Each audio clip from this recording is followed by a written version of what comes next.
CES con una propuesta gremial antes que ideológica. Eso no quiere decir que no haya personas que se reconozcan bajo distintas ideologías dentro de CES, pero como tal CES no tiene una ideología, tiene un trabajo gremial, tiene un trabajo que pugna por los intereses de la clase trabajadora, del sindicato mixto de trabajadoras y trabajadores de universidades nacionales públicas, Intraunal, y también defiende la educación. No defiende la educación en el sentido de que defiende lo establecido, sino que por el contrario lo que busca es devolverle a la educación ese sentido y esa misión esencial que es una integralidad para el ser humano, en contraposición de las lógicas neoliberales que se han ido implantando. Y pues tenemos presencia en la Universidad Pedagógica, en la Universidad Nacional, Universidad Distrital, en Bogotá. Y pues esperamos poder abrir proceso en la Universidad Colegio Mayor de Cundinamarca. Buenos días para pues, las personas que van a ver la entrevista. Mi nombre es Amir Porras, hoy cumplo 21 años. Digamos que pues, bueno, soy estudiante de la licenciatura en Ciencias Sociales de la Universidad Distrital. Soy representante estudiantil ante el Consejo de la Carrera. Soy la persona encargada de formación a nivel Bogotá, de CES. Mi nombre es Carlos Acero, yo soy abogado, estudié Derecho y una maestría en Derecho Internacional en los Andes. Soy asesor legislativo de Jennifer Pedraza en los asuntos jurídicos y también como de contexto y coyuntura política. Y así como ella, también vengo como de una historia de haberme formado en el movimiento estudiantil. Pedro Francisco Javier Tolosa, soy docente del Departamento de Ciencia Política, egresado de la Facultad de Derecho, de la maestría de Sociología. Me desempeño como docente vocacional en el departamento y soy integrante del Sindicato Mixto de Trabajadores de las Universidades Públicas Nacionales, Sintraunal. Hace parte, digamos que desde Sintraunal se ha impulsado y se ha apoyado la iniciativa de los comités de defensa de los consumidores. Mi nombre es Natalia Bautista Reyes, tengo 18 años. Ahorita en este momento soy aspirante a entrar a la Universidad Nacional principalmente artes plásticas. También he estudiado acá inglés, por otro lado también estudio música y trabajo en una empresa de familia. ¿Cómo cree usted que los comités estudiantiles generan espacios de participación real y efectiva frente a las problemáticas de la educación superior pública? Fundamentalmente el CES tiene dos propuestas como organización a nivel nacional. La primera es la profundización de la democracia al interior de las IES públicas y la segunda, que la educación tenga un carácter de bien común. Entonces, digamos que en ese sentido el trabajo de CES se ha profundizado mucho hacia las discusiones que se dan en torno a la democracia universitaria y cómo la entendemos y cómo la podemos entender para que las estructuras mafiosas, clientelistas dentro de las universidades públicas se desvanezcan o se destruyan en su efecto. En el caso de Bogotá, digamos que nosotros nos hemos dedicado mucho al trabajo formativo y digamos, me remito a la Universidad Distrital. Acá nosotros tenemos un espacio que se llama Escuela de Formación de Liderazgos Estudiantiles Óscar Salas.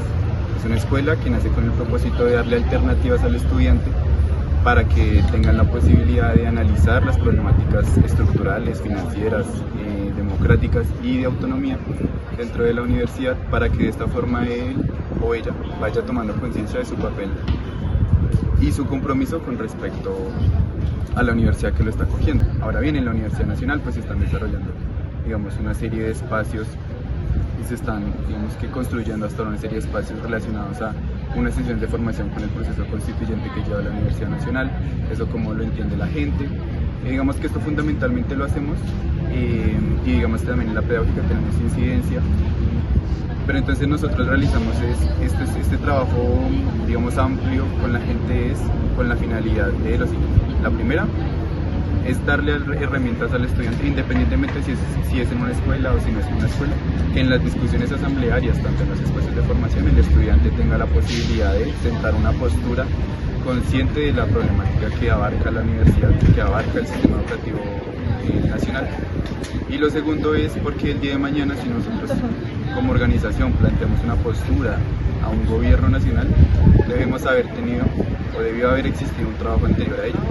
Tienen como dos grandes atributos. Por una parte, son como una primera aproximación de la juventud que no está acostumbrada a participar en política a los asuntos políticos. Y lo otro es que creo que generan participación efectiva en tanto dentro de las universidades públicas siempre existen mecanismos o instancias de participación estudiantil, pero lo importante es que esos mecanismos son recurrentes en sus momentos de elección, en sus formas de participación, en las instancias y por lo general ante los consejos de facultad, académicos, superiores de las universidades se pueden expresar este tipo de iniciativas y participación, al igual que en las asambleas que se hacen. El movimiento estudiantil ha significado una expresión de democracia, de autonomía, de politización, de lucha por los derechos reivindicativos del gremio estudiantil. Si me permiten, ha ampliado el universo de la política. ¿Por qué? Porque cuando a ti te dicen la política es simplemente elecciones, te mandan la política por allá lejos, para el Parlamento. Pero cuando te dicen la política es los horarios de inscripción, las formas de evaluación docente, los contenidos, si tengo derecho al almuerzo, no tengo derecho al almuerzo en la universidad, si tengo derecho a reducido de transporte. La política baja, o dirían algunos, asciende a la cotidianidad del movimiento social, a la cotidianidad de las masas, y es lo que hay que hacer. ¿Sí?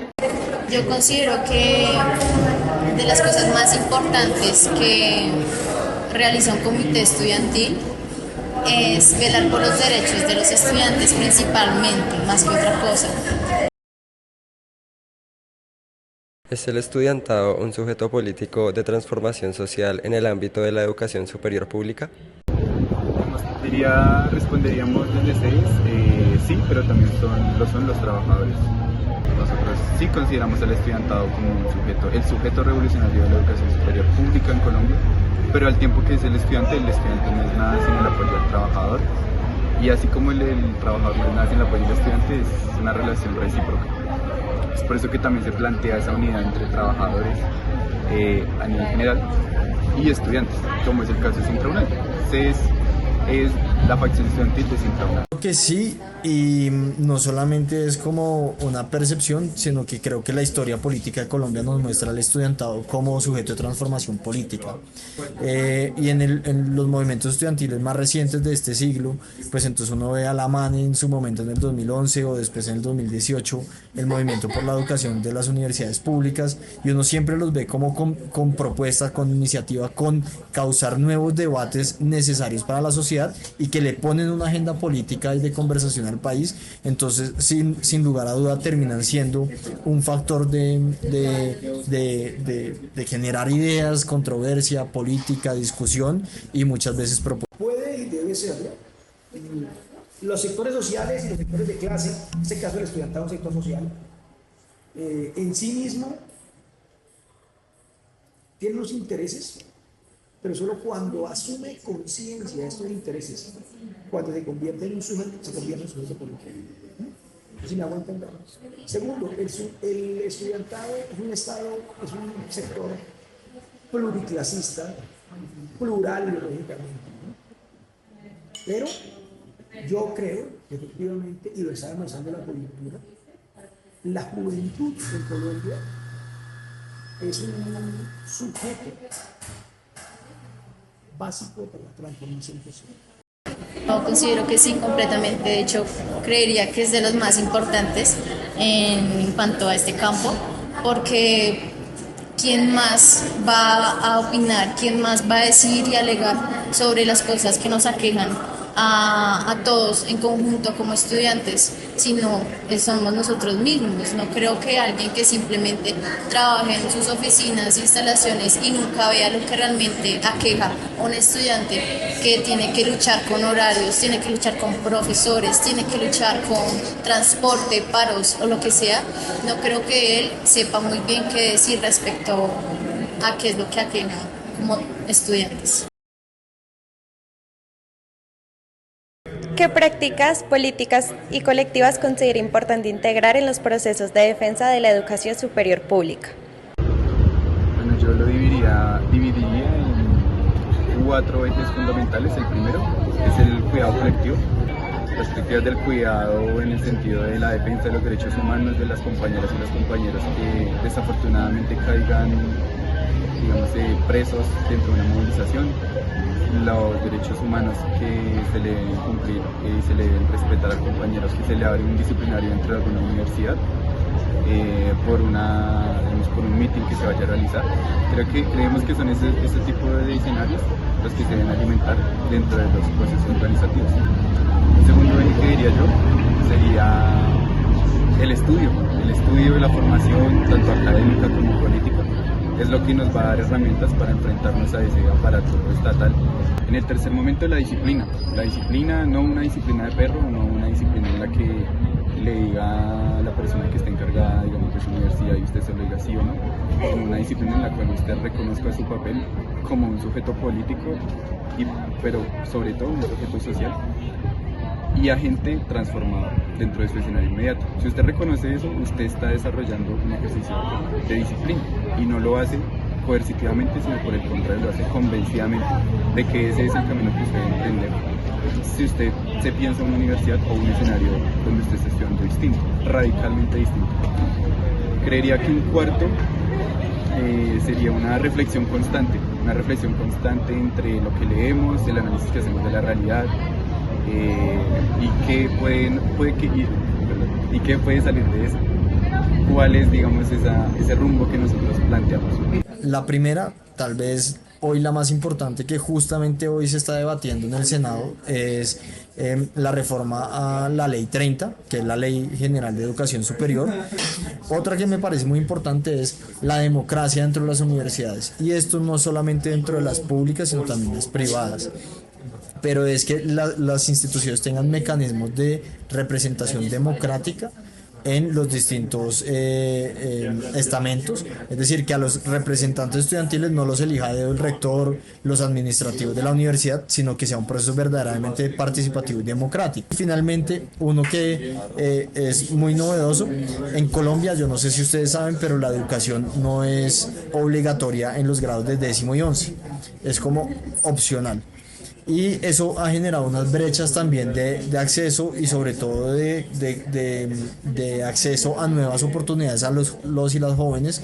Entonces, generar esa obligatoriedad sería muy bueno, y eso sería una transformación en la constitución política. Primero, creo que es el momento de la organización gremial, pero también ustedes son una generación distinta, nativos digitales, paridos en este siglo, etcétera, que obliga con identidades más diversas, con dinámicas de lenguaje y de comunicación disímiles. Ahorita les hago llegar lo que yo vengo trabajando al respecto. Gracias. Y por eso se deben innovar formas. Entonces, ¿cuáles son las formas con las que se deben integrar? Las que requieran ustedes como generación, las que permitan movilizar. Considero que debemos ser más conscientes de cuánto presupuesto realmente se le está asignando a las instituciones de educación superior públicas. Un querer colectivo de una comunidad estudiantil que diga que realmente las instituciones públicas son igual o más importantes que una institución privada.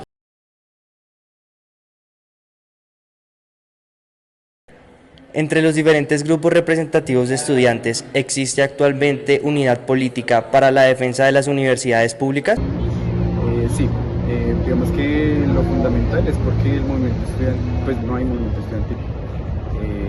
Digamos que actualmente se está pasando por una serie de momentos de reflujo en el que las personas no ven como una opción el organizarse dentro de una organización.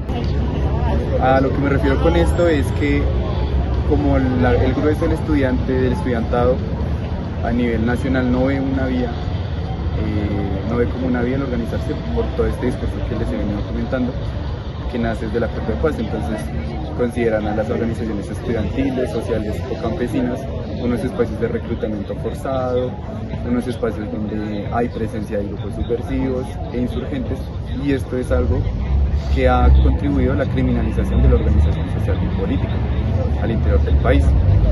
Digamos que en ese sentido las organizaciones han sabido digamos que es una lectura acertada sobre lo que está pasando en este momento, sobre cuál es el momento histórico por el cual atraviesa la universidad en general, la universidad pública, y se han, digamos que, hecho los esfuerzos para hacer, digamos que, uniones dentro de las distintas universidades dentro de Bogotá. ¿Qué debería hacerlo? Pues por lo que les había dicho antes, nosotros abogamos es por la unidad a la hora de acción, una unidad orgánica, una unidad en la que nos encontremos y reconozcamos nuestras diferencias, pero que eso no impida la organización en pro de algo más grande, que es la defensa del proceso superior.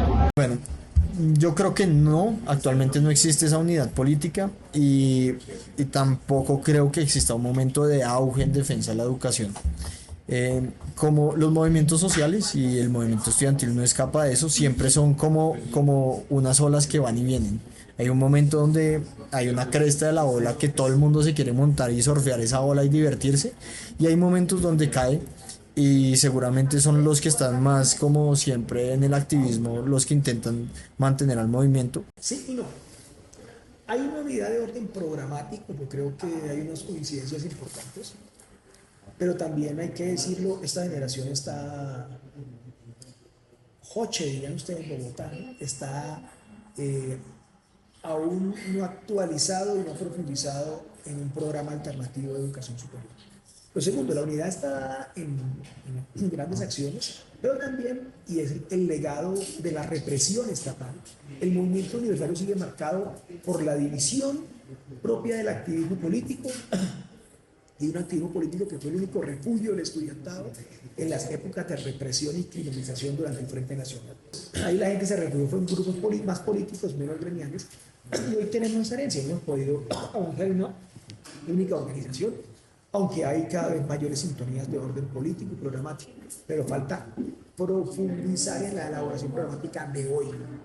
Realmente sí existe esta unión política entre varios colectivos de estudiantes de diferentes universidades.